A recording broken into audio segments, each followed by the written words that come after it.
एक समय की बात है। एक राज्य में एक प्रतापी राजा राज करता था।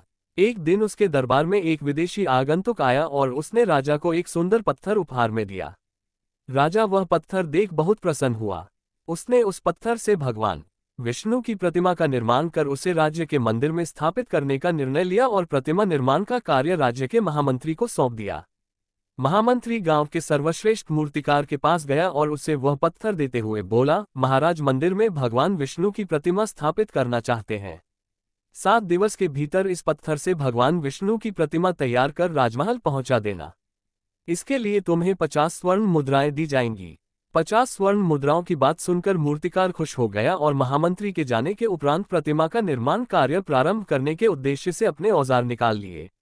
अपने औजारों में से उसने एक हथौड़ा लिया और पत्थर तोड़ने के लिए उस पर हथौड़े से वार करने लगा, किंतु पत्थर जस का तस रहा।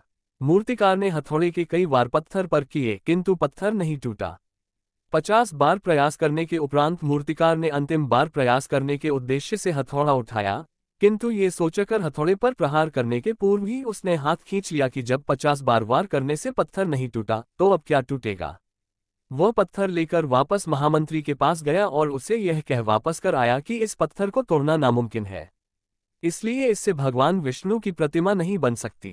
महामंत्री को राजा का आदेश हर स्थिति में पूर्ण करना था, इसलिए उसने भगवान विष्णु की प्रतिमा निर्मित करने का कार्य गांव के एक साधारण से मूर्तिकार को सौंप दिया। पत्थर लेकर मूर्तिकार ने महामंत्री के सामने ही उस पर हथौड़े से प्रहार किया और वह पत्थर एक बार में ही टूट गया। पत्थर टूटने के बाद मूर्तिकार प्रतिमा बनाने में जुट गया। इधर महामंत्री सोचने लगा कि काश पहले मूर्तिकार ने एक अंतिम प्रयास और किया होता तो सफल हो गया होता और 50 स्वर्ण मुद्राओं का हकदार बनता। सीख मित्रों, हम भी अपने जीवन में ऐसी परिस्थितियों से दो चार होते रहते हैं। कई बार किसी कार्य को करने के पूर्व या किसी समस्या के सामने आने पर उसका निराकरण करने के पूर्व ही हमारा आत्मविश्वास डगमगा जाता है और हम प्रयास किए बिना ही हार मान लेते हैं। कई बार हम एक दो प्रयास में असफलता मिलने पर आगे प्रयास करना छोड़ देते हैं, जबकि हो सकता है कि कुछ प्रयास और करने पर कार्य पूर्ण हो जाता या समस्या का समाधान हो जाता।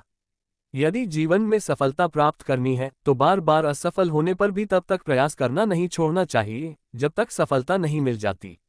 क्या पता जिस प्रयास को करने के पूर्व हम हाथ खींच ले वही हमारा अंतिम प्रयास हो और उसमें हमें कामयाबी प्राप्त हो जाए।